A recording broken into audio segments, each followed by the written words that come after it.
Gênesis capítulo 28, por favor. Me acompanhe a partir do versículo 10. Nós vamos ler do 10 até o 22. Jacó partiu de Berseba e seguiu para Harã. Quando chegou a certo lugar, ali passou a noite, porque o sol já havia se posto. Pegou uma das pedras do lugar, fez dela o seu travesseiro e se deitou ali mesmo para dormir. E sonhou. Eis que estava posta na terra uma escada cujo topo atingia o céu. E os anjos de Deus subiam e desciam por ela. E eis que o Senhor estava perto dele e lhe disse: eu sou o Senhor, Deus de Abraão, seu pai, e Deus de Isaque.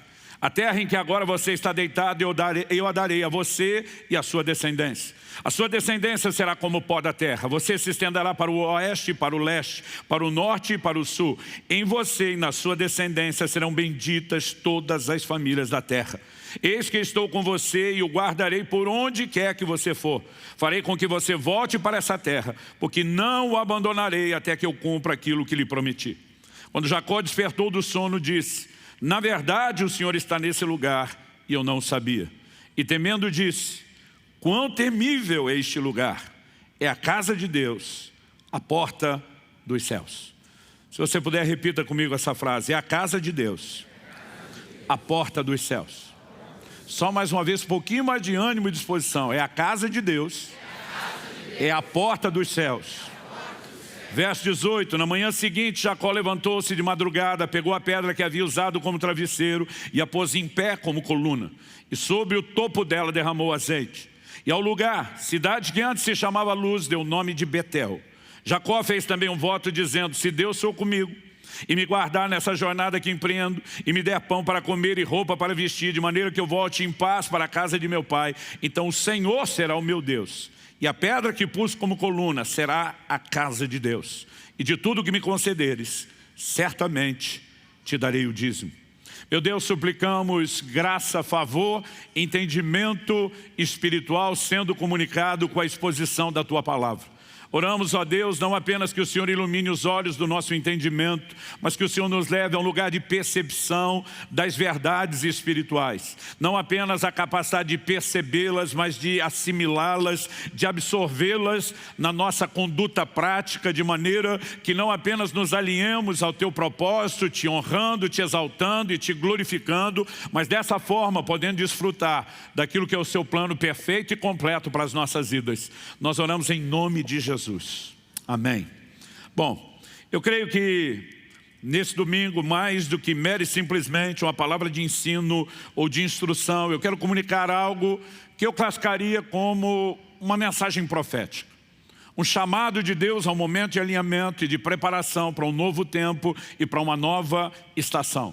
Eu creio de todo o meu coração que é importante que você, de fato, procure, não apenas entender em linhas gerais o que vamos comunicar, mas entender naquele âmbito pessoal o que é que Deus está pedindo de mim, em termos de minha participação em relação ao que Ele vai falar ao meu coração hoje. Ao olhar para esse texto, algo que eu posso te dizer é que a revelação de Deus na Bíblia é progressiva. Deus começa revelando de uma forma e um nível a Adão. Nós temos uma progressão, por exemplo, em Enoque, que andou com Deus. Mas à medida que nós observamos, nós vemos que alguns homens vão crescendo a revelação que gerações anteriores não tiveram. Como o pacto e a aliança que Deus faz com Abraão e a sua descendência, por exemplo. Quando finalmente Deus está para tirar a nação de Israel do Egito, Ele se revela a Moisés e diz: eu, Senhor, não me fiz conhecer pelo meu nome aos seus ancestrais, aos seus pais, porque a revelação de Deus é progressiva. E não apenas da sua pessoa, mas também do seu propósito. Paulo escreve aos Gálatas e diz que quando Deus prometeu a Abraão: em ti serão benditas todas as famílias da terra, Deus pré-anunciou o evangelho a Abraão. Deus não estava falando apenas de algo que queria fazer com um homem ou um povo que era a sua descendência natural. Deus já estava anunciando a comunicação do seu propósito, do que Ele queria fazer pela terra em termos de redenção.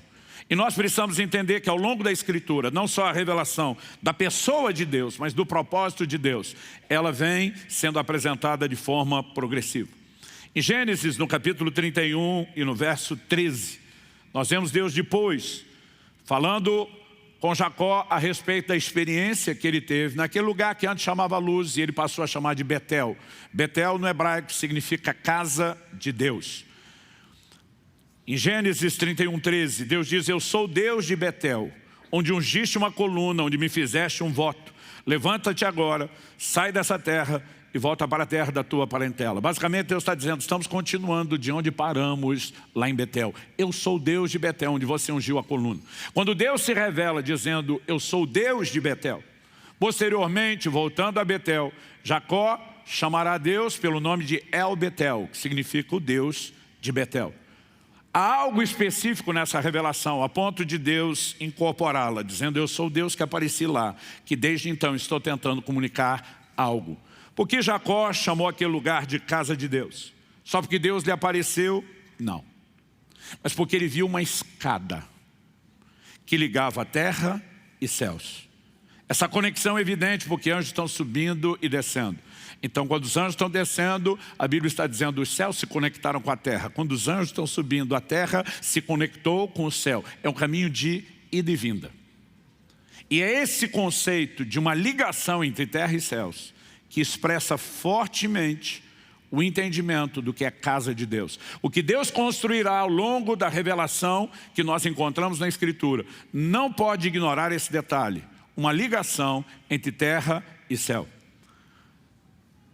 Eu creio que há uma percepção profética acerca da casa de Deus que nós precisamos compreender, que diz respeito a essa ligação. E é sobre isso que eu quero falar hoje.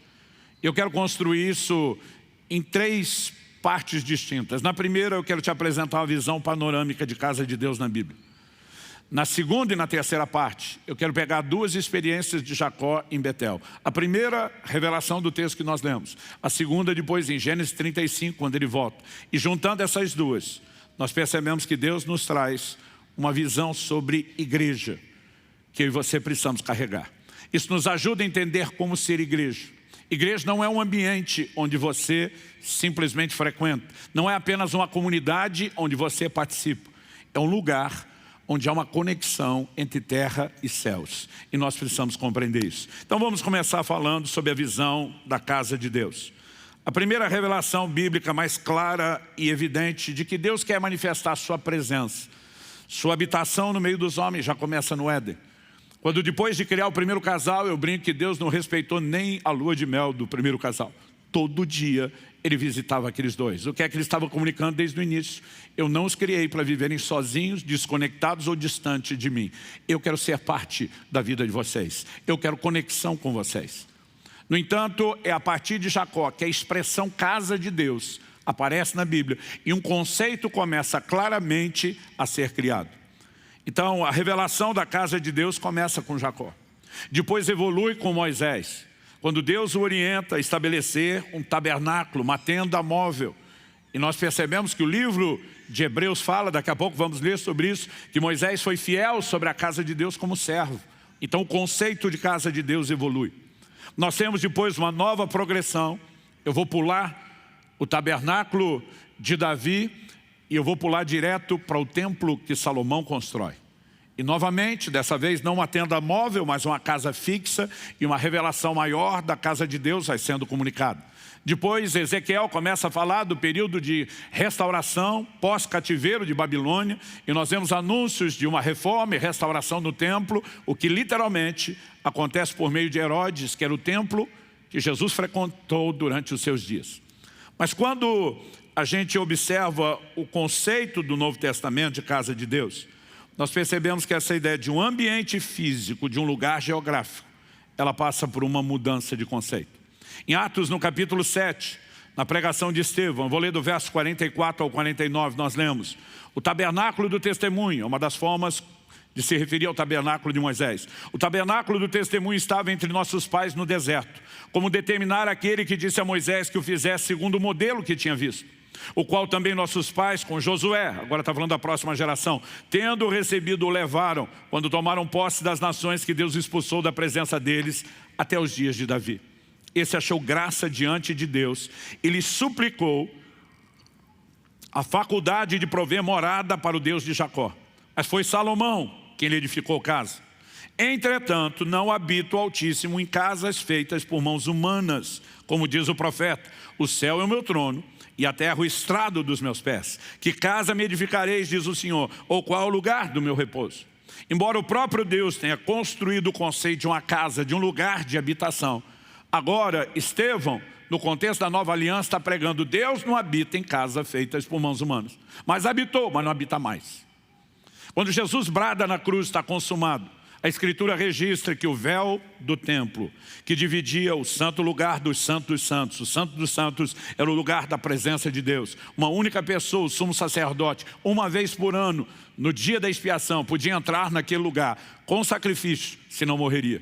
Flávio Josefo, a maior fonte historiadora, da nação de Israel, depois da Bíblia, faz menção de que esses sacerdotes muitas vezes entravam amarrados com cordas, com sinos balançando, porque se deixasse de fazer barulho e mover lá dentro, é porque ele tinha sido fulminado pela presença de Deus, e a corda era para do lado de fora o puxarem. Havia uma reverência a esse lugar da manifestação da presença de Deus. Mas quando Jesus brada na cruz, está consumado. O véu se rasgou. A presença de Deus deixa de estar confinado ao ambiente físico, a um lugar geográfico. E agora o conceito de casa de Deus passará por uma mutação. Jesus se refere ao templo reformado do período pós-babilônio, e ele diz: vocês levaram anos edificando isso, e foram quase 50 anos. Jesus diz: pode derrubar essa casa, em 3 dias eu a reedificarei. As pessoas não entenderam. Como que você vai levantar em 3 dias algo que levou quase 50 anos? A Bíblia diz que Jesus falava a respeito do seu corpo. Ou seja, o conceito de uma nova casa sendo erguida, agora não como prédio, mas de uma habitação de Deus nas pessoas, está sendo comunicado. Em 1 Timóteo, no capítulo 3, no verso 15, Paulo escreve e diz: escrevo-te essas coisas, esperando e ver-te em breve, para que, se eu tardar, fique ciente de como se deve proceder na casa de Deus, que é a igreja do Deus vivo, coluna e baluarte da verdade. O conceito de casa de Deus está agora relacionado à igreja. E a igreja não é um prédio onde eu e você frequentamos. A igreja é o ajuntamento dos santos, que como indivíduos, de acordo com o ensino do Novo Testamento, se tornaram agora morada de Deus no Espírito. A habitação de Deus pelo seu Espírito. O conceito de casa de Deus passa por essa mudança. Em Hebreus, no capítulo 3, no verso 6, a Escritura diz: pois toda a casa é estabelecida por alguém, mas aquele que estabeleceu todas as coisas é Deus. E Moisés era fiel em toda a casa de Deus como servo, para testemunho das coisas que haviam de ser anunciadas. Cristo, porém, como filho em sua casa. A qual casa? Somos nós, se guardarmos firme até o fim a ousadia e a exultação da esperança. Moisés foi fiel como servo sobre a casa de Deus, uma tenda móvel. A Bíblia diz: Cristo é fiel sobre a casa de Deus como filho. Mas ele diz: a tenda ainda é móvel, mas não é um ajuntamento de pano e estrutura. Nós nos tornamos essa tenda móvel. Nós somos o lugar da manifestação da presença de Deus. Quem está entendendo, diga amém. Agora, o que é preciso que eu e você entendamos? Que desde o início, a visão da casa de Deus está relacionada com a pessoa de Cristo. Nós vemos que a pedra que Jacó usou como travesseiro, ele a levanta como uma coluna e ele a unge com óleo. A pedra ungida tipifica Cristo. Aliás, há inúmeras profecias a respeito da vinda do Messias que estão relacionadas com uma pedra. A pedra que os edificadores rejeitaram, a pedra de esquina, a pedra angular. E quando olhamos para a declaração do próprio Jesus sobre o plano de estabelecer a sua igreja, não dá para ignorar que em Mateus, Evangelho de Mateus, no capítulo 16 e no verso 18, nosso Senhor diz: também eu lhe digo que você é Pedro, e sobre esta pedra edificarei a minha igreja, e as portas do inferno não prevalecerão contra ela. Jesus está dizendo: minha igreja será edificada sobre uma pedra. Pastor, a pedra é Pedro? Não. A igreja romana ensinou isso por muitos séculos. Mas Jesus diz: na verdade eu te digo que tu és Petrus, um pedaço de pedra. E Jesus diz: e sobre esta pedra, no grego, Petra, uma grande rocha, edificarei a minha igreja. Jesus está dizendo: a igreja será edificada sobre uma pedra, mas a pedra nunca foi Pedro. A pedra é Cristo. Ele é a pedra angular. Ele é a pedra fundamental. É por isso que 1 Coríntios 3,11 diz: nenhum outro fundamento pode ser colocado, além do qual já está posto, o qual é Jesus Cristo. O próprio Pedro, a quem Jesus dirigiu a palavra, não teve a menor dificuldade de entender a revelação que lhe estava sendo comunicada. Em 1 de Pedro, no capítulo 2, nos versos 4 e 5, ele diz: chegando-se a ele a pedra viva, ou dependendo da outra versão, a pedra que vive, rejeitada assim pelos homens, mas para com Deus eleita e preciosa. Também vocês como pedras vivas, como pedras que vivem, ou seja, feita do mesmo material que ele diz: chegando-se a ele como pedras que vivem, são edificados casa espiritual. Diga comigo, casa espiritual.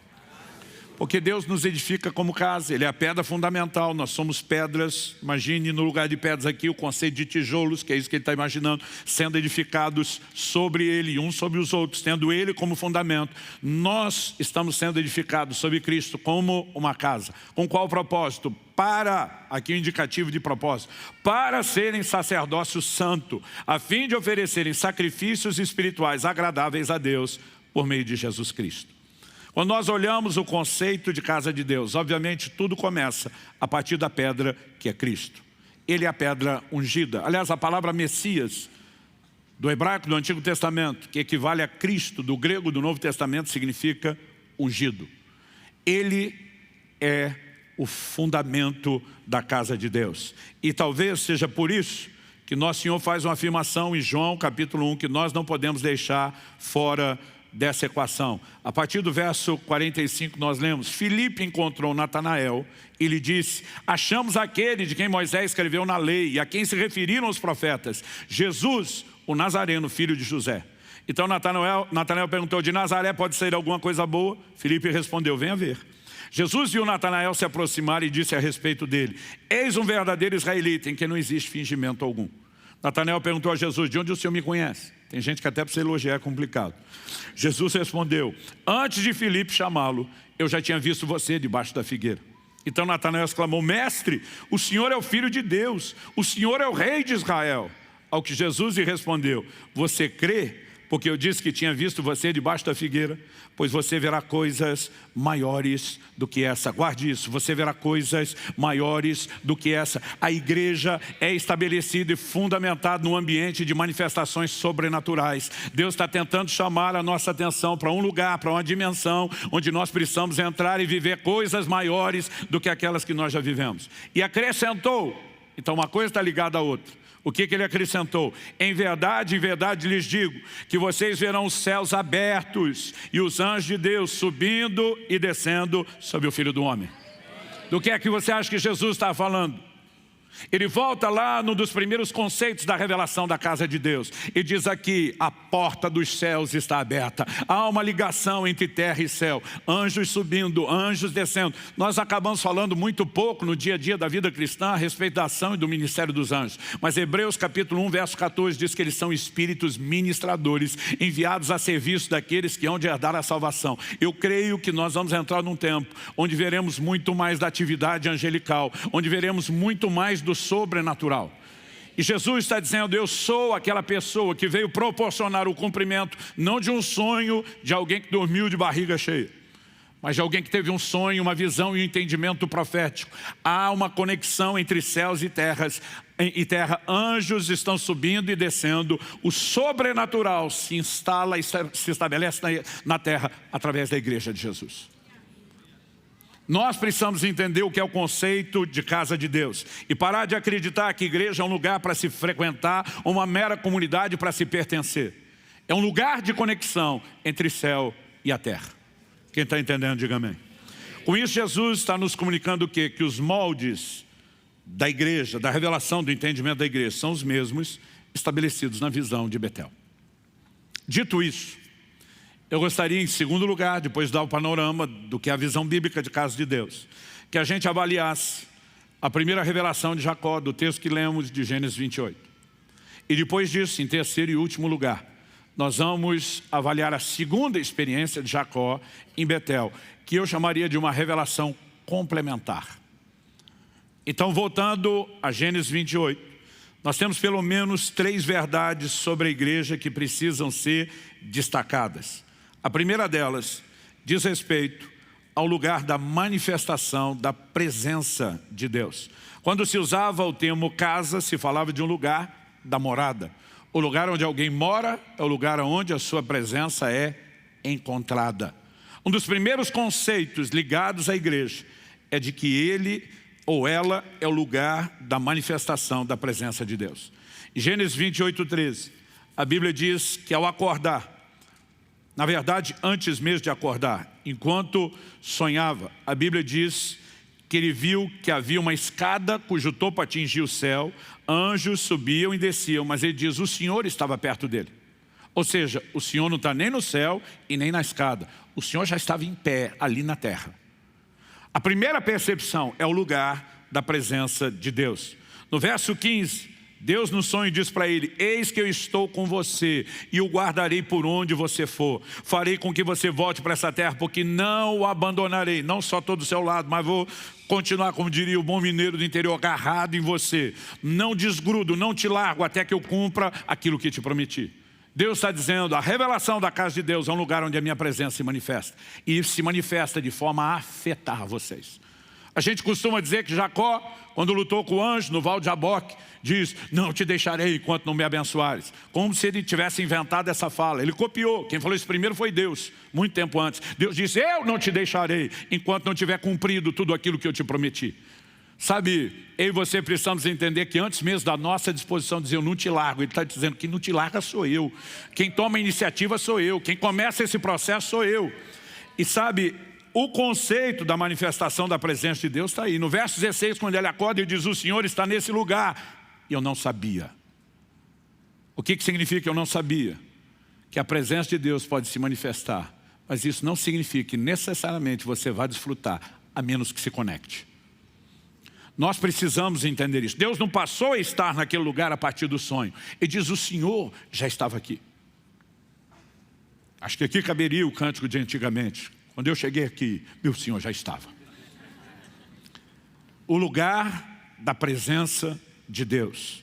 Eu quero realmente encorajar a ter um posicionamento de acreditar que as verdades ligadas à manifestação da presença de Deus é que Ele não vem meramente para fiscalizar o que é que está acontecendo ou como eu e você estamos nos comportando. Com a intenção de Deus, quando fala de estabelecer uma morada entre nós. Nós precisamos voltar lá na criação. Então vamos de novo lá para o Jardim do Éden, onde tudo começou. Ao criar o primeiro casal, eu comentei agora há pouco que Deus não respeitou nem a lua de mel. Ele estava lá todo dia. O que é que Deus estava dizendo? Eu quero ter comunhão com vocês, eu quero me relacionar com vocês. Quando o homem peca, qual a primeira pergunta que Deus faz a Adão? Deus não pergunta o que é que você fez, cara. A pergunta de Deus é onde você está. Qual a diferença entre uma coisa e outra? Para mim está dizendo, o problema não é o que você fez, o problema é para onde o que você fez te levou para longe de mim. Ou seja, Deus está dizendo, eu quero você de volta. E nós precisamos parar de acreditar que o Evangelho veio só trazer a remoção da condenação de um pecado cometido, mas não restaurar a ideia de comunhão, de conexão, de intimidade.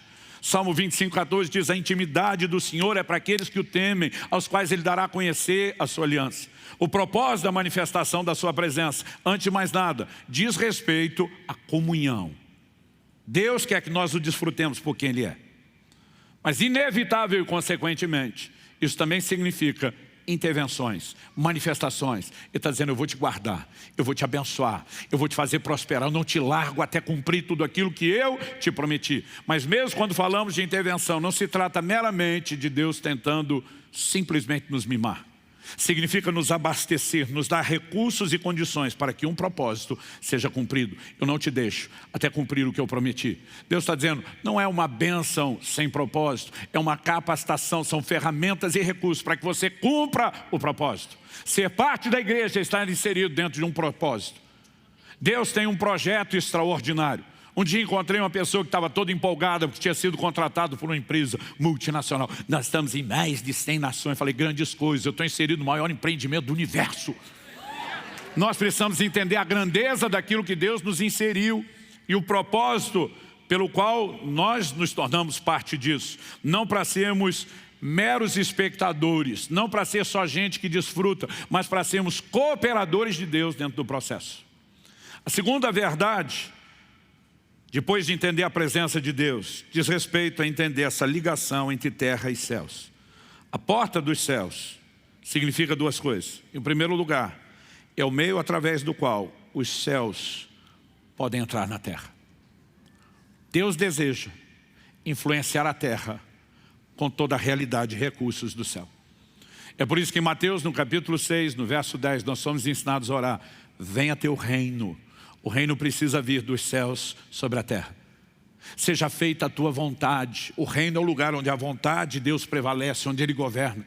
Seja feita a tua vontade aqui na terra, da mesma forma como ela é feita nos céus. Então, Deus usa esse portal para dizer: o meu reino vai invadir a terra, vai se estabelecer dentro da terra. A ideia dessa conexão de terra e céus, para mim, fica muito clara. Não apenas quando Jesus, depois de dizer a Pedro: eu vou edificar a minha igreja, Ele também diz: lhe darei as chaves do reino dos céus. Mas depois, quando Jesus está ensinando sobre oração, na sequência, em Mateus 18, 18, Ele volta a repetir: em verdade lhes digo que tudo que ligarem na terra terá sido ligado nos céus, e tudo que desligarem na terra terá sido desligado nos céus. A palavra ligar e desligar tem um sentido no original. Significa prender e soltar. A Bíblia diz que Ágabo, quando vai profetizar sobre Paulo, a Bíblia diz que o ligou com o cinto, o prendeu. Prendeu um no outro com o cinto. Quando Jesus dá ordem para que as pessoas desatem Lázaro depois da ressurreição, a expressão no original é desligai-o. Por quê? Quando se passava pelo processo de embalsamar o morto, eles enrolavam os panos. Eu fico tentando imaginar a condição em que Lázaro sai da tumba. Imagine uma pessoa que tinha passado pelo processo de mumificação. Jesus diz: desligai, o que está dizendo solte. O que significa ligar e desligar? A gente imagina isso com a mentalidade do mundo de tecnologia: aperta um botão que liga, um botão que desliga. Não, Deus está dizendo prender ou soltar. Em outras palavras, o que vocês autorizarem na terra será autorizado pelos céus. O que vocês proibirem na terra será proibido pelos céus. E aqui eu e você precisamos entender um outro conceito, que é o de expressar uma autoridade que representa o governo dos céus. E talvez para entender melhor isso, nós precisamos compreender o conceito de embaixada. Em 2 Coríntios, capítulo 5, verso 20, a Bíblia diz que nós somos embaixadores de Cristo. Se você vai a Brasília, por exemplo, no setor de embaixadas, entra em qualquer embaixada, seja Estados Unidos, da Dinamarca, a partir do momento que você colocou o pé dentro da embaixada, você não está mais em solo brasileiro, você está em solo estrangeiro. Se estiver na embaixada dos Estados Unidos, as leis que regem aquele lugar são a do governo dos Estados Unidos. Se estiver da Dinamarca ou de qualquer outro país, são aquelas que regem aquele governo que é representado por aquela embaixada. E as pessoas que estão ali são autoridades do outro país, não do local. Representa a autoridade de quem os enviou. O que é que eu e você precisamos entender? Que como embaixadores de Cristo, eu e você carregamos a autoridade dos céus. Nós representamos os céus. Por isso que Jesus, que veio curando enfermos, expulsando demônios, enviou seus discípulos dizendo: vocês vão fazer o mesmo. Vocês não vão se mover na força de vocês. Vocês vão representar a minha autoridade. É por isso que vocês usam o meu nome. Quem é que está entendendo isso? Então nós precisamos entender que a igreja deve ser a porta dos céus, o lugar onde o sobrenatural vai se manifestar e vai prevalecer. Mas também nós vemos em terceiro e último lugar, nessa primeira revelação de Jacó, primeiro a presença de Deus, a segunda ligação entre terra e céus, e a terceira característica eu chamaria da marca da multiplicação. Ali em Gênesis, no capítulo 28 que lemos, no verso 14, Deus diz para Jacó o que já havia prometido para Abraão e Isaac: sua descendência será como o pó da terra. Você se estenderá para o oeste, para o leste, para o norte, para o sul. Em você e na sua descendência serão benditas todas as famílias da terra. A marca da multiplicação. Multiplicação é parte do projeto de Deus para a humanidade desde o início. A Bíblia diz que Deus abençoa. Às vezes a gente pensa que bênção é só a reversão da maldição. Mas Deus abençoou o homem quando ainda não existia maldição. Logo a bênção não é mera reversão de maldição. A bênção é uma força capacitadora para o cumprimento de um propósito. E a bênção da multiplicação nos pertence. Desde o primeiro homem, passando pelos patriarcas, por todas as promessas. Deus fala isso no contexto da revelação de casa de Deus. E Ele está dizendo: eu quero que multiplique. Por quê? Deus repete a Jacó o que havia prometido a Abraão: em ti serão benditas todas as famílias da terra. Deus não está falando de nos abençoar para que a gente consiga o que a gente quer. Ele está dizendo que Ele vai nos abençoar para que Ele tenha através de nós o que Ele quer. Diz respeito aos interesses do reino, não meramente os nossos. Então vou repetir o que eu falei antes: a bênção não é mero mimo de Deus para que eu e você tenhamos o que queremos. Ela é a manifestação de recursos de Deus para que o seu propósito se cumpra. Por isso Deus diz: não te deixarei até que eu cumpra o que eu tenho te prometido. Eu e você precisamos entender a responsabilidade de viver debaixo da bênção. Não é apenas porque ela é importante para nós, ela é importante para Deus, para o cumprimento do seu propósito. Eu achei que vocês iam empolgar com isso. Eu vou repetir: a bênção não é importante apenas para mim e para você, ela é importante para Deus. Ele deseja nos abençoar para o cumprimento do seu propósito. Nós só faremos com recursos sobrenaturais. E Deus precisa que eu e você passemos a viver o sobrenatural para que por meio de nós Ele transborde e cumpra o seu propósito. Isso envolve multiplicação. Multiplicação. Quando você olha o livro de Atos, o tempo todo a Bíblia diz: se multiplicava o número dos discípulos, se multiplicava o número dos discípulos. Nós temos vivido um momento precioso, onde a casa, essa igreja local finalmente tem milhares e milhares de pessoas participando nos cultos de domingo. Foi uma coisa gostosa juntar essa turma toda e mais um pouco lá naquela única reunião dos 17 anos da Alcance. E sabe o que eu gosto de momentos como esse? É ter uma visão como serão os muitos cultos que ainda teremos. Preste atenção, coloque isso no seu coração. Se você não consegue crer, pega uma carona na minha fé até que a sua cresça. Nós seremos uma igreja extraordinariamente grande. E o nosso anseio, a nossa paixão de crescer não pode ser porque nós precisamos achar que estamos competindo com outros. Não estamos. Não estamos concorrendo com nenhuma igreja dessa cidade. Nós precisamos entender que nós estamos competindo e concorrendo com o inferno. Esse é o nosso inimigo. Esse é o nosso grande fornecedor. É de lá que nós vamos tirar as almas. E nós precisamos crescer porque esse é o sonho de Deus. A Bíblia diz que Deus deseja que todos se salvem. Aleluia que você foi alcançado, mas quantos milhares de pessoas nessa cidade não foram? Quanta gente precisa ser alcançado e precisa ter um combustível dentro de mim e de você. Nós precisamos crescer. Eu fico empolgado com vendo cada vez mais batismos, com cada vez mais gente nova chegando, com cada vez mais gente sendo salvo, mas algo precisa encher o meu e o seu coração. Deus nos chamou para ser parceiros dele, num projeto extraordinário de multiplicação. Ele deseja alcançar o maior número de pessoas possível. E nós precisamos entender que a multiplicação não significa um engrandecimento pessoal. Significa o cumprimento do propósito dele. Significa que Deus não quer apenas que o céu entre por esse portal na terra. Deus quer que essa porta dos céus seja aberta para que as pessoas da terra entrem no céu.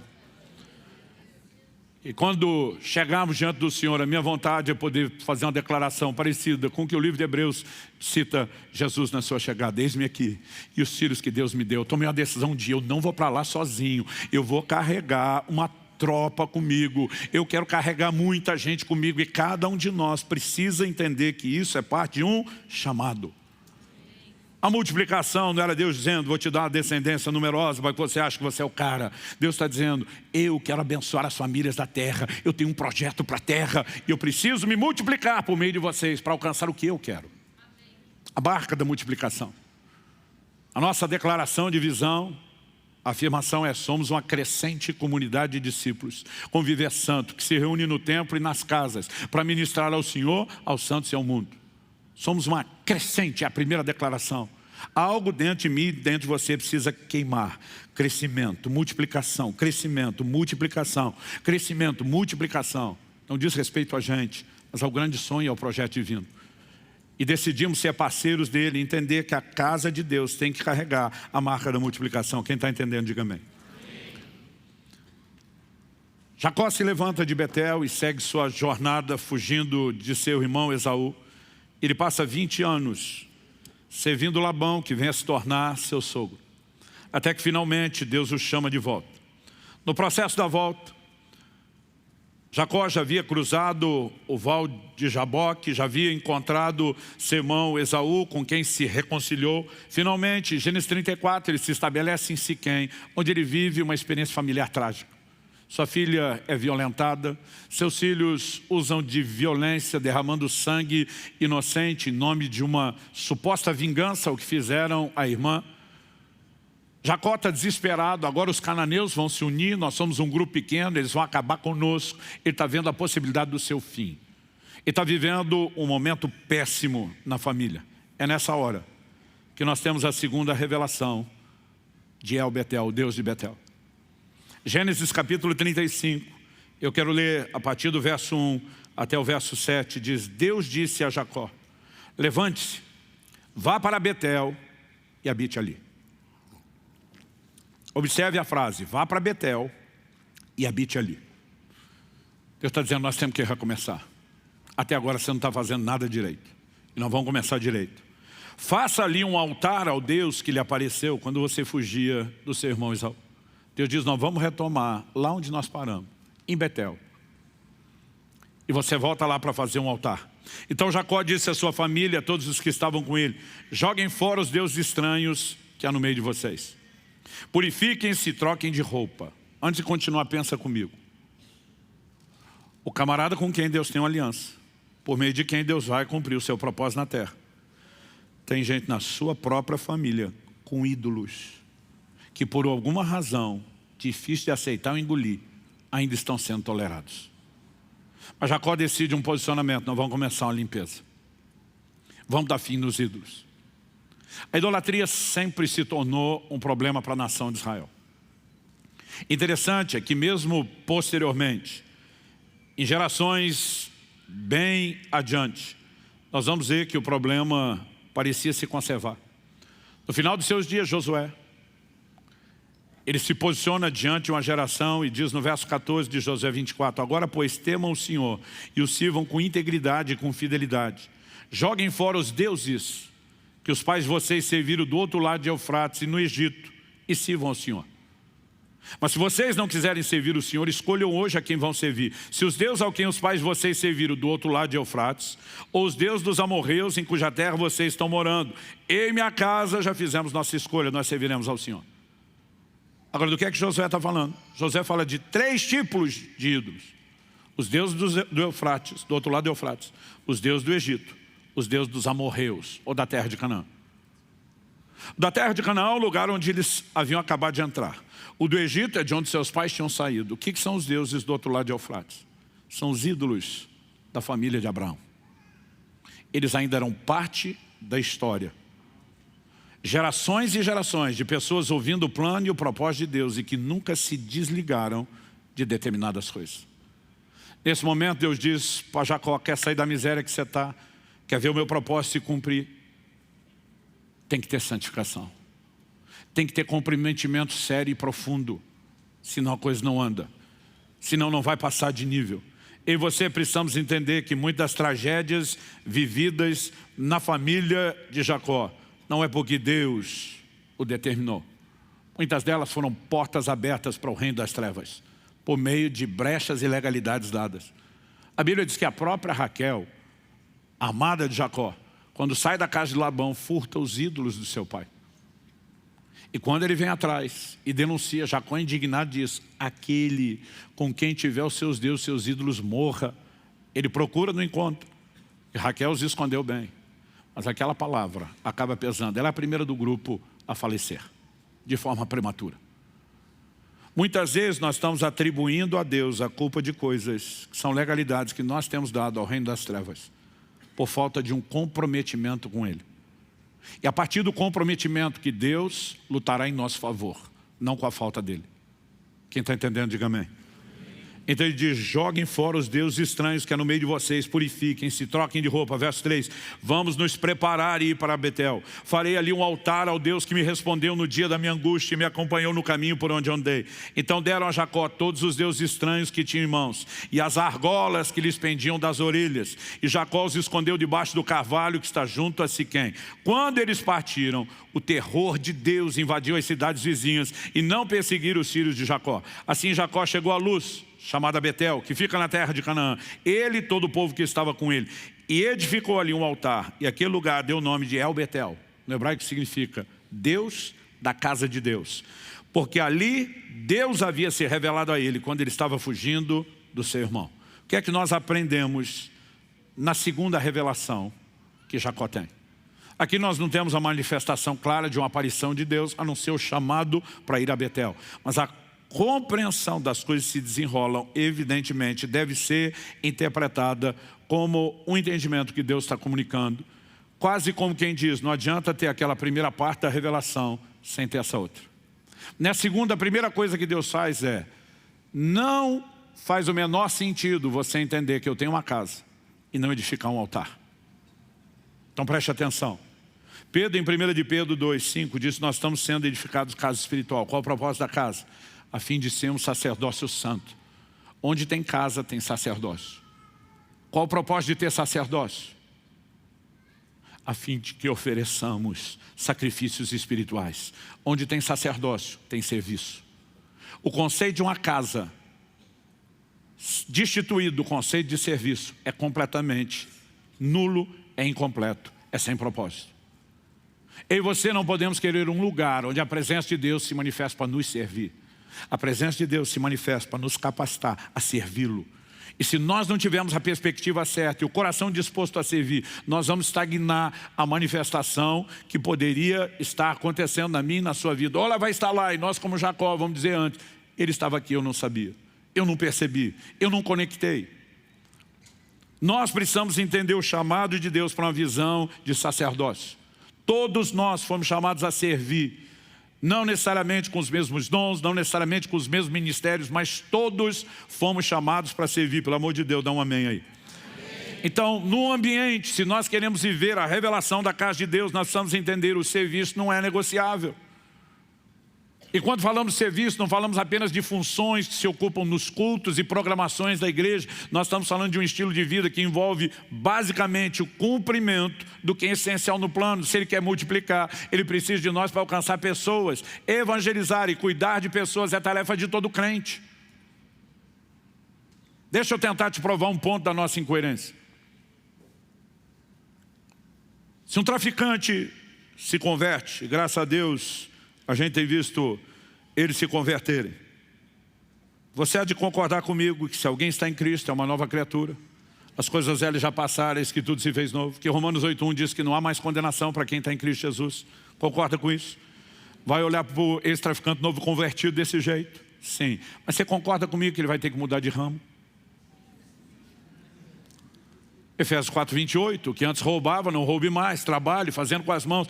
Nós precisamos nos adequar à nova vida com um novo comportamento. Você concorda que ele vai ter que mudar de ramo de prestação de serviço? Quando a garota de programa se converte, graças a Deus elas têm se convertido. Você crê que o sangue de Jesus de fato a purificou de todo pecado? Que se ela está em Cristo é uma nova criatura? As coisas velhas já passaram, tudo se fez novo, não há mais condenação. Mas também concorda que ela vai ter que mudar o ramo de prestação de serviço? Porque nós defendemos como doutrina que quando alguém se converte, precisa se ajustar aos valores do reino e não carregar os anteriores. Alguém tem dificuldade de entender isso? Então me diga por que você diz que porque é um profissional liberal, um empresário, trabalha demais, não tem tempo para fazer as coisas do reino de Deus. Porque o ex-traficante, a ex-garota de programa precisa se adequar e você não. Por que você é melhor do que eles? Porque você tem privilégios que eles não têm. Então se você trabalha demais a ponto de não ter tempo para fazer o que Deus mandou, só tem uma solução para isso. Trabalhe menos, viva com menos e obedeça o seu Senhor, porque Ele não te pediu, Ele te mandou fazer algo. Mas enquanto nós seguimos fazendo dessa forma, nós estamos brincando de ser igreja. E quando nós falamos para Deus, não vai ter serviço ao sacerdócio aqui, diz também não vai ter minha presença, também não vai ter porta dos céus com o sobrenatural invadindo. E não adianta ficar clamando por avivamento se tu não quer mexer o corpinho. Só há um propósito para o avivamento, não é nos alegrar, é alegrar o coração de Deus, viabilizando o cumprimento do propósito dEle, gente sendo alcançada, e nós precisamos fazer das alegrias de Deus a nossa alegria. Quem está entendendo, diga amém. Há uma nova estação chegando, me ouça com atenção, mas nós precisamos entender e nos adequar ao processo de Deus. A segunda coisa, eu falei a respeito dos ídolos, dei o pano de fundo histórico. Mas Jacó manda seus filhos se santificar de uma forma como aquela casa nunca havia experimentado. E se nós queremos passar para a próxima fase, para uma realidade mais profunda e completa do que é ser igreja, não um lugar onde frequentamos, não uma mera comunidade onde participamos, mas a porta dos céus, nós precisamos entender que santificação é inegociável. Abra sua Bíblia comigo em 2ª carta de Paulo aos Coríntios, no capítulo 6. 2ª carta de Paulo aos Coríntios, capítulo 6. No verso 16, ele pergunta: que ligação há entre o santuário de Deus e os ídolos? Não faz o menor sentido você imaginar a ideia de santuário, casa de Deus, e tentar conectar isso com a presença de ídolos, de falsos deuses. Depois de perguntar isso, ele diz: porque nós somos santuário do Deus vivo. Como ele próprio disse, e agora vem citação de texto do Antigo Testamento: habitarei, andarei entre eles, serei o seu Deus, eles serão o meu povo. Por isso, e agora se tem uma conexão que junta um raciocínio sendo construído, a conclusão a que se chega. Por isso o Senhor diz: saiam do meio deles, separem-se deles, não toquem coisa impura e eu os receberei. Deus está dizendo, para viver a realidade da manifestação da minha presença, habitarei, andarei entre eles, serei o seu Deus. Vocês precisam de se separarem, de se purificarem, de se santificarem. Então ele diz: e eu os receberei. E ele segue afirmando: serei o pai de vocês, e vocês serão meus filhos e minhas filhas, diz o Senhor Todo-Poderoso. Mas na sequência, tem uma mudança de capítulo, mas não de raciocínio, porque a Bíblia não foi escrita em capítulos e versículos. Essa divisão é posterior. Aliás, a Bíblia só foi dividida em capítulos no ano 1200 da nossa era cristã. 300 anos depois, dividida em versículos, quando o Brasil já tinha sido descoberto. Essa divisão aconteceu posteriormente só para nos ajudar a achar. E a gente precisa parar com essa mania de mudou o capítulo, mudou o assunto. Tem divisões que foram muito mal feitas. Ele começa: portanto, de novo nós temos aqui um elo de ligação. Portanto, meus amados, tendo tais promessas. Quais promessas? A dos versículos 16, 17 e 18. 16, habitarei, andarei entre eles, serei o seu Deus, eles serão o meu povo. No 17, eu os receberei. No 18, eu serei o pai de vocês, vocês serão meus filhos e filhas. Tendo tais promessas, todas elas falando de comunhão, de intimidade, de poder desfrutar a presença dele. Purifiquemo-nos de toda impureza, tanto da carne como do espírito, aperfeiçoando a nossa santidade no temor de Deus. E um de nós nega que quando você veio a Cristo, passou por uma santificação inicial. Ela é tudo que eu e você precisava, de jeito nenhum. Era só o pontapé inicial. A Bíblia fala de um aperfeiçoar na santidade. Eu e você precisamos de crescimento. Eu e você precisamos de um nível de comprometimento com Deus que não tínhamos antes. Hoje precisamos viver. E amanhã precisamos entrar num nível de comprometimento maior. A santificação precisa ser aperfeiçoada no temor de Deus. Quando Jacó entende a manifestação da presença de Deus em Betel, ele diz: quão temível é esse lugar. É impossível você ter consciência da presença de Deus sem que isso gere temor. Quando Isaías tem a revelação de Deus assentado no seu alto sublime trono, os serafins à volta proclamando: santo, santo, santo é o Senhor dos exércitos, e diz: ai de mim que vou perecendo. Quando eu e você começamos a ter consciência da presença, o que está errado em mim e você começa a aparecer. E eu e você precisamos entender: quanto mais Deus aflora o que ainda não foi santificado, é porque Ele está nos chamando a um processo de santificação mais profundo. E aqui eu preciso fazer uma pausa no meio da mensagem e apelar. Se você não entender santificação, você não vai a lugar nenhum. A Bíblia diz: sem santificação ninguém verá o Senhor. Tem crente que está que nem Jacó, ele estava aqui, eu não sabia. Tem outros desfrutando, tem outros experimentando, ele não. E o que eu disse que eu vou apelar é o seguinte: não tem como você viver santificação sem entender a doutrina bíblica, sem ser alimentado pela fé que só a Bíblia pode te promover para que você viva o que precisa ser vivido. Romanos 1,17 diz que a justiça de Deus se revela no Evangelho de fé em fé. Não é fé só para conversão. Tudo que nós vamos experimentar, toda a santificação depende de fé. Como que eu e você temos fé? A Bíblia diz: a fé vem por ouvir, e ouvir a palavra de Cristo. Nós estamos anunciando, dia 4 de outubro, uma overdose de ensino sobre santificação. Mas tem crente olhando para isso, dizendo: eu não preciso. Digo, não precisa mesmo, nem da presença de Deus que você poderia ter se santificasse. Se isso não é importante para você, Deus não é importante para você. Porque a gente luta e corre atrás de um monte de coisa que alegadamente são importantes. E aquilo que deveria ser essencial, a gente não devota tempo. Um irmão falou para mim outro dia: eu já fiz 105 edições dessa conferência da Graça Transformadora. Falei outras 8 vezes fora da minha conferência, já um total de 113 vezes, a mesma coisa. Um irmão falou para mim quando eu passei de 50, que dó de você, pastor. Eu falei, dó de mim por quê? Você acha que é um castigo ficar repetindo as mesmas coisas? Falei, quando eu repito, minha informação não aumenta, mas a minha convicção fortalece. Eu falei, eu não sei se Deus mandou eu rodar esse Brasil todo por causa dos outros ou por causa de mim. Porque quanto mais eu bato na mesma tecla, esse negócio está me enlouquecendo, está me surtando, o nível de fé vai subindo, vai crescendo. Olhei para aquele cara e falei, dó de tu, que mal ouviu uma vez e acha que não precisa de mais nada. Eu quero ser honesto com você nessa manhã. Você quer ir longe em Deus, vai ter que mexer o corpinho, vai ter que entender os princípios, vai ter que corresponder com Ele. Senão você vai estar confinado a um lugar de mediocridade. Então a Bíblia diz, se nós queremos essas promessas, temos que nos purificar de toda impureza, tanto da carne como do espírito, aperfeiçoando a nossa santidade no temor do Senhor. Pastor, qual o resultado de aperfeiçoar a santidade? Depois que eles jogaram fora os deuses, depois que eles fizeram a limpa dentro de casa, o que é que Gênesis 35 nos diz que aconteceu? A Bíblia nos afirma de uma maneira muito clara, ali no verso 5. A Bíblia diz, quando eles partiram, o terror de Deus invadiu as cidades vizinhas e não perseguiram os filhos de Jacó. Como é que o capítulo 34 termina? Termina com o penúltimo versículo 30, Jacó dizendo aos seus filhos, Simeão e Levi, que haviam matado os homens de Siquém, vocês me criaram um problema, me fizeram odioso entre os moradores dessa terra, entre os cananeus e os cerezeus. Como somos pouca gente, eles se reunirão contra mim, serei destruído, eu e minha casa. Capítulo anterior termina com Jacó debaixo do terror dos inimigos, assustado com eles. Mas depois da santificação, a Bíblia diz, não, agora o jogo mudou. O terror de Deus é que cai sobre os inimigos. Eles é que estão com medo de se meter com aquele povo santificado, porque é um Deus que os defende. Preste atenção, muitos de nós estamos vivendo no terror que o inimigo joga sobre nós e com as coisas que ele tem conseguido colocar dentro da nossa vida por falta de santificação. Mas quando nós passamos a viver o processo de santificação, o jogo muda.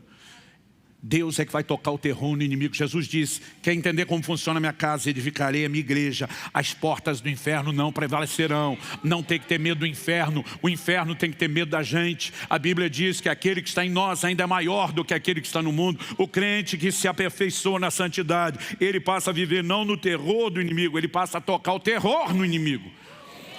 E sabe, os resultados é que o sobrenatural vem, e como diria o mineiro do interior, vem com força.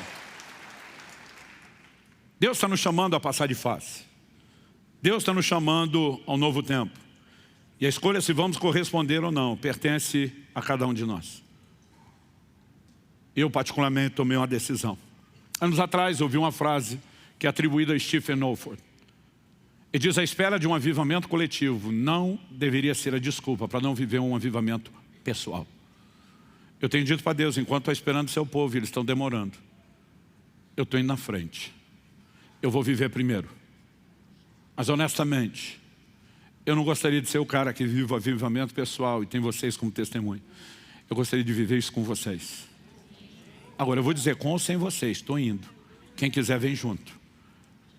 Há um grito do coração de Deus. Nós estamos vivendo a estação profética.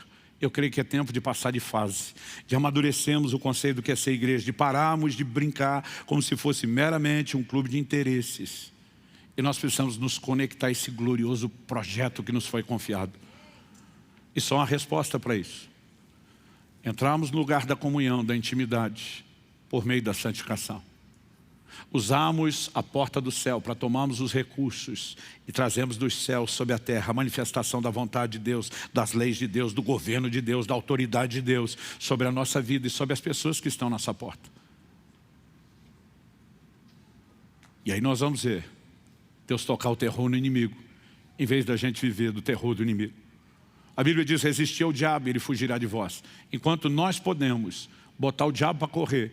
E como que isso acontece? Primeiro o texto diz, sujeitai-vos, portanto, a Deus. E resistir ao diabo, ele fugirá de vós. E você só temos força para botar o inimigo para correr, quando nos sujeitamos a Deus. Agora tem uns crentes que não estão sujeitando a Deus. Eles botaram o inimigo para correr de um outro jeito. O cão está correndo atrás deles e eles estão fugindo o tempo todo. Eu prefiro botá-lo para correr de nós, não atrás de nós. Você recebe essa palavra em nome de Jesus. Feche seus olhos por um instante, vamos orar. Eu creio que avivamento e reforma caminham juntos. Nós vemos isso na Bíblia e na história. Não há avivamento sem que haja ajuste, sem que haja alinhamento aos princípios de Deus. Em Atos, no capítulo 3, a partir do verso 19, Pedro chama as pessoas ao arrependimento, à conversão e diz para que venham os tempos de refrigério. Tempos de visitação de Deus só vem depois de arrependimento e ajuste. Mas ele não fala só dos tempos de refrigério. Ele diz, envie-lhe o Cristo, o qual convém que os céus segurem até o tempo da restauração de todas as coisas. O tempo do fim, que precederá a vinda do Senhor Jesus, será marcado pela restauração de todas as coisas. Se nós queremos viver a glória que a igreja do livro de Atos experimentava no seu início, nós precisamos restaurar a conduta, as práticas, os princípios, porque não há avivamento sem reforma. E eu gostaria que você pudesse ter um momento de oração agora, colocando diante de Deus a sua vida, honestamente se avaliando, se questionando e se perguntando, estou levando o conceito de igreja e de casa de Deus a sério? Ou talvez eu só estou brincando de ser crente? Talvez seja a hora de olhar para a sua própria vida e perguntar, que ídolos ainda permanecem na história da minha vida, que não foram entregues, que não foram renunciados, que não foram descartados, que não foram abandonados no meio do caminho? Que tipo de mudança e preparação eu preciso para ir a Betel, levantar um altar e não apenas desfrutar da presença, mas exercer sacerdócio? O que eu preciso para sair do lugar onde, em vez de viver o terror do inimigo, Deus é que vai tocar o terror nos inimigos? Coloca a sua vida diante de Deus. Espírito Santo, nós pedimos o seu auxílio nessa hora. Nós pedimos a tua orientação e aplicação personalizada da tua palavra. Eu sei que o teu propósito nessa manhã não é colocar nenhum de nós debaixo de culpa ou condenação, não é nos julgar nem pelo passado, nem pelo nosso presente, mas nos apresentar uma nova proposta de futuro. Um futuro glorioso que como igreja podemos viver, com a porta dos céus não apenas aberta e escancarada, com intervenção angelical, talvez no nível nunca antes experimentado, com as forças do céu invadindo a terra para que o teu reino se estabeleça por meio de nós, não apenas em nós. Pai, nós queremos viver o cumprimento do teu propósito, mas sabemos que há necessidade de ajuste e te agradecemos a tua insistência persistente, amorosa, lutando para ter tudo de cada um de nós. E nós queremos que esse possa ser um momento não único, mas o começo de uma nova fase, de um novo tempo de rendição, de entrega, de santificação ao Senhor. Nós queremos a tua glória, nós queremos a tua presença, nós queremos os céus prevalecendo sobre a terra. Queremos não apenas estar junto à porta dos céus, queremos desfrutar, Senhor. Queremos sair do lugar de ignorância onde Jacó estava quando diz, ele estava aqui, eu não sabia. Entrar no lugar onde podemos experimentar quem o Senhor é. Queremos entender o Senhor dizendo, eu sou o Deus de Betel, o Deus que decidiu levantar uma casa a partir de Cristo, a pedra ungida, de edificá-los como pedras vivas sobre ele.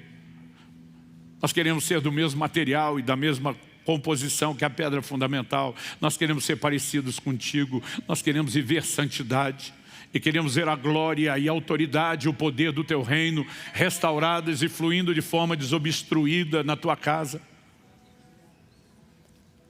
Clamamos por um novo tempo nessa casa, um novo tempo nas nossas vidas, onde a frutificação, a marca da multiplicação esteja presente como resultado de uma presença que foi cultivada e atraída por meio de entrega e de santificação.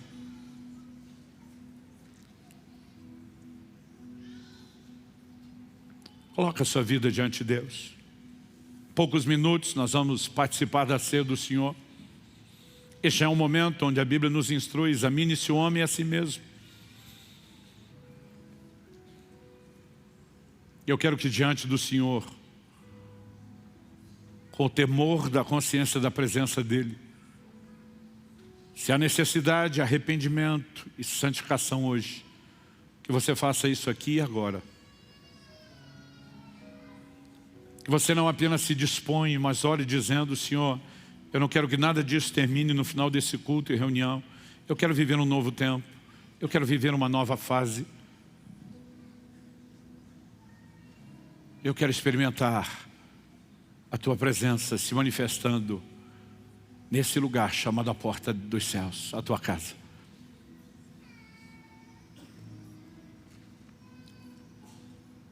Sopra deste lugar sobre o coração de cada um dos meus irmãos e irmãs aqui, Senhor, bem como aqueles que nos acompanham pela internet.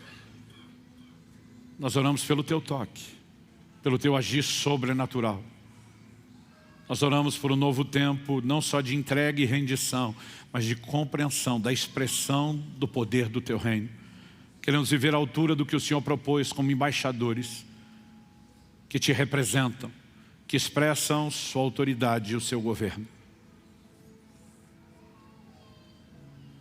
Nós oramos em nome de Jesus. Em nome de Jesus.